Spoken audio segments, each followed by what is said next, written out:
We have one day left to talk about Chapter 6. On Monday, we'll do a lab. Tuesday, we have our quiz. And by the way, on Wednesday, I'll give the quiz back, of course, on Wednesday. And then we'll talk for a few minutes about Chapter 17. We'll do some definitions like we normally do at the beginning of a chapter. And then I'll give you some time, I'm thinking like 15 minutes during class, to work on the lab report, because it'll be due on Wednesday night. So we'll do the lab Monday, quiz on Tuesday, lab will be due on Wednesday night. We were here yesterday at the end of class looking at a reaction that happens between silver ions. We put a silver ion solution into water and a chloride ion solution into water. And I've got a whole bunch of writing from yesterday on here. If you remember, we talked about coffee cup calorimetry, the fourth type of determination of delta H that we've learned. This is where we actually run an experiment. We have data that we'll use. You'll always have some change happening in water. So the change in water is going to involve a change in energy of the water. So the water is going to be calculated using the heat change of the water is going to be calculated using Q equals MC delta T. And we'll practice with that today. The zeroth law of thermodynamics says that the amount of energy that the water gains or loses is equal to the amount of energy the reaction lost or gained. They have to be opposites. Notice I do have a negative sign in there. If one thing loses heat, the other one has to gain heat. So let's take a look at this problem. I don't remember where we were in this problem when we were finished. Did I draw a picture yesterday? We were at okay. degree heat equals negative 330. Okay, thank you. No problem. Figured out that already. Oh. So we can find how much energy. So we've got 100 milliliters of solution here, 50 ml of one solution added to 50 ml of the other solution. Unless the problem says otherwise, just assume that you're combining and adding the volumes of the two liquids, and that will be the way it works. The density, especially when you have fairly dilute solutions, the density of solutions even are 1. Water is 1, pure water is 1. Is the density exactly 1? No, but it's the best we have. So when you have the volume of the solution, just assume the density is 1, so that is the mass of the water. So we have 100 grams of water here. Is it exactly 100 grams? No, but it's very close to 100 grams. What's happening here? I don't know. Oh, you're passing out food, so people are distracted. They're distracting. Yeah. So, finding the Q of the water, we'll use MC delta T. Oops, wrong thing. The mass is 100 grams. The specific heat of water, as we talked about yesterday, 4.18 joules per gram degree Celsius. And the delta T for the water is not very much. Starts at 22.60, goes up to 23.40. So it goes up by less than 1 degree. But it does change temperature, so there is a delta H for this reaction. Now it doesn't change much, but also look at how much is reacting. There's not very much reacting here. 5/1000ths of a mole of each of these two reactants. Not very much going on. So don't think that that small change in temperature is going to lead to a small delta H for the reaction. It might not.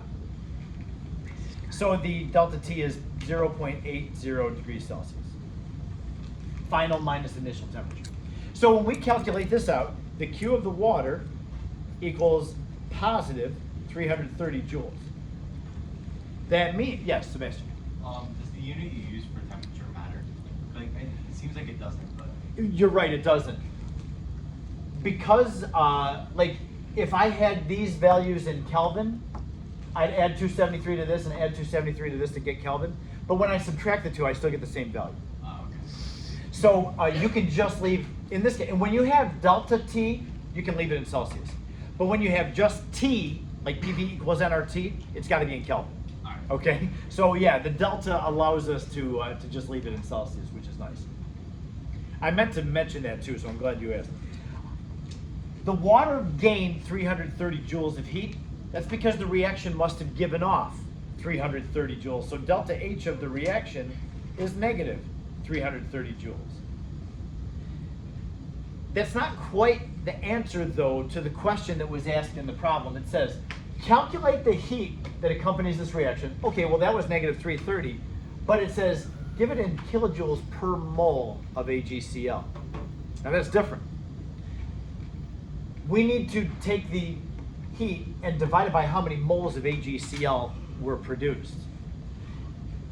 So that just means that we'll take that negative 330 and divide it by what the number of moles is. So we do have to recognize up here that 0.005 moles of each reacted.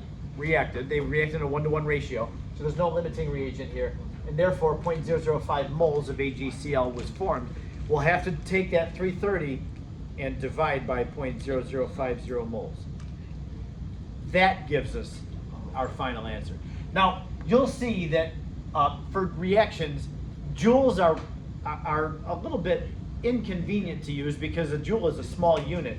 And so generally we use kilojoules. Like when you take that number and divide by that, you're gonna get a very big number. So just divide by 1,000 and give your delta H's in kilojoules. I can't remember what it is now. It's, yeah, that's right, thank you. Negative 66 kilojoules per mole. Yes? Wait, why do you change the delta H to negative again? Yeah, because of this thing up here. Q gained equals negative Q lost. Something lost heat and something gained heat. So the thing that lost heat has to be negative. Oh, I didn't see that little thing at the bottom. Oh, okay, okay. QW equals negative. Oh, right here? Yeah. Yeah, that's what it is. I didn't know Yep. delta H was the same. Yes, yeah. And we'll use that, I mean, just a couple of times through it and you'll say, okay, yeah, I've got that whole positive, negative thing. The solutions manual, though, does get kind of confusing. I want you to take a look. Any other questions about this one?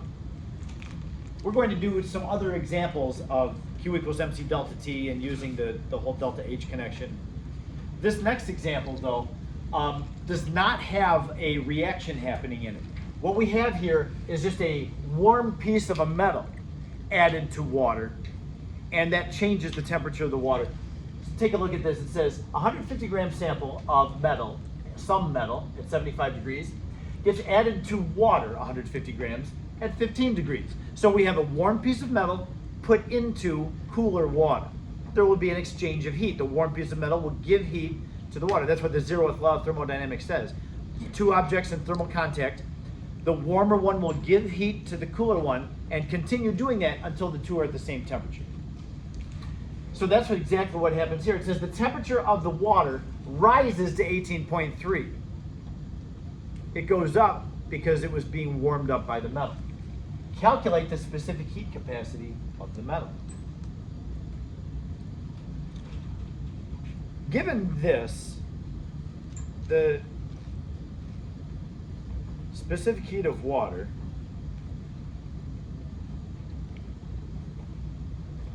and given this, Q gained equals negative Q lost, would you be able to solve for the specific heat of water? I'm going to give you a couple minutes. Work together on this if you need to. See if you can come up with what the specific heat of the metal is. And it should pass the reasonableness test. Check it and get an answer for the C and ask yourself, does that seem right based on what we've learned so far about specific heat?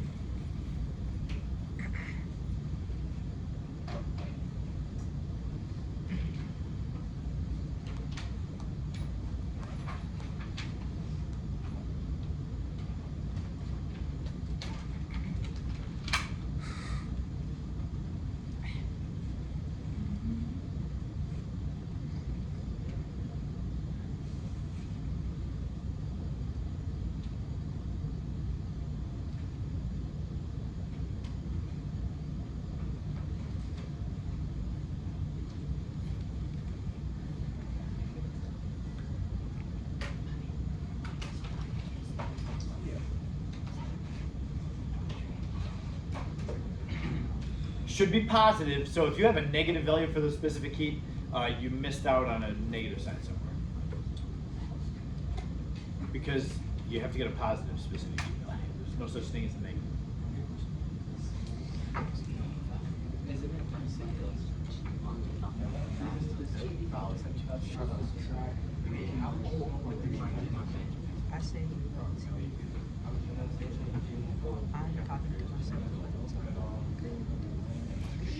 -7.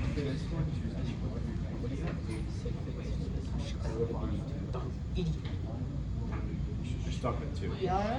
Yep. Yeah? Because when you find the Get delta T, out. the delta T of water is 3.3, so that gives you 2. And yeah, when you take 18.3 minus 75 for that one, you have to round it to the ones place, so that's going to be 2. Both your delta T is going to be 2 sig figs. Ishan, I had responded to your message. Is Monday, you can do it then? I definitely got this.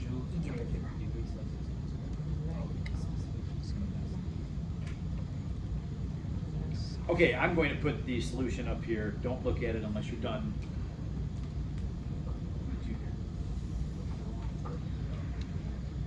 Wow.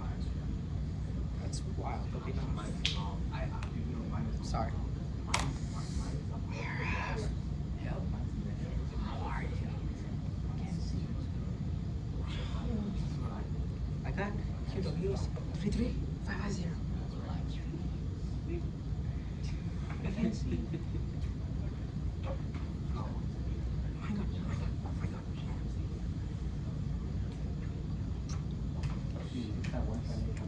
Oh! Shut up. Wait, what is wrong with me, Rick? What is wrong with me? What is wrong with me? Yeah, this is the way it looks. There's no reaction happening here, so we don't have a delta H term. The water is changing temperature and the metal is changing temperature. So for both of them, we'll use Q equals MC delta T. And the Q of the water equals negative Q of the metal. I chose to make the metal negative because its temperature went down. You could, either one of them should have a negative sign in front of it, and you'll get the right answer either way. But I normally will choose the one whose temperature goes down to make that the negative, so that the negative there will cancel the negative delta T.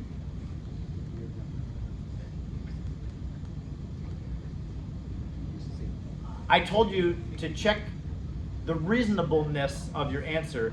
Is it a reasonable answer you got? Yeah. Less than 1?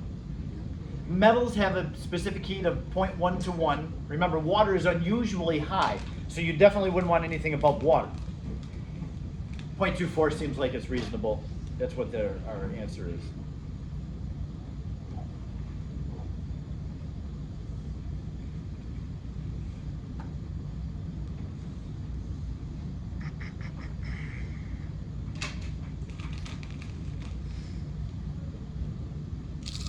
Any questions about that?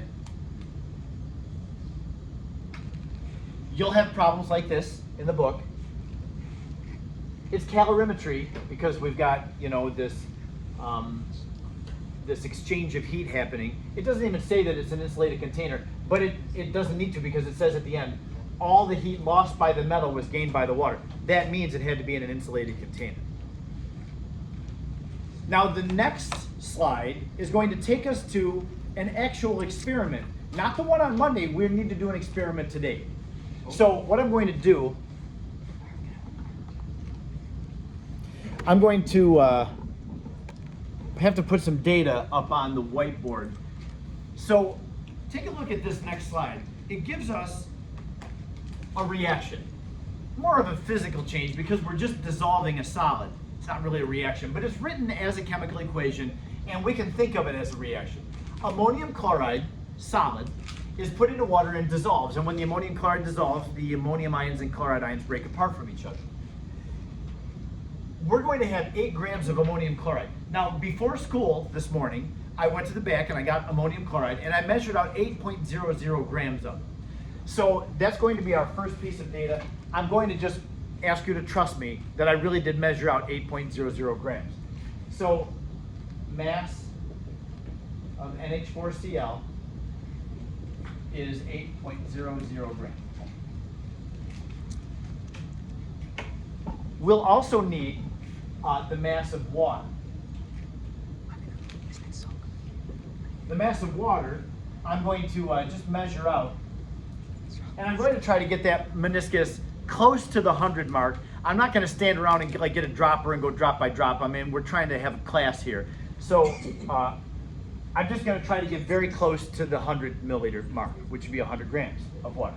We're then going to need to know the initial temperature of the water and the final temperature of the water. And that is going to be done on this handy wireless temperature probe. Looks like it is, oh no, it's still paired. It's blinking green. So it's paired with my phone, which I don't want it to be because I'm recording right now. So I'm going to go to graphical analysis. Let's see. There it is.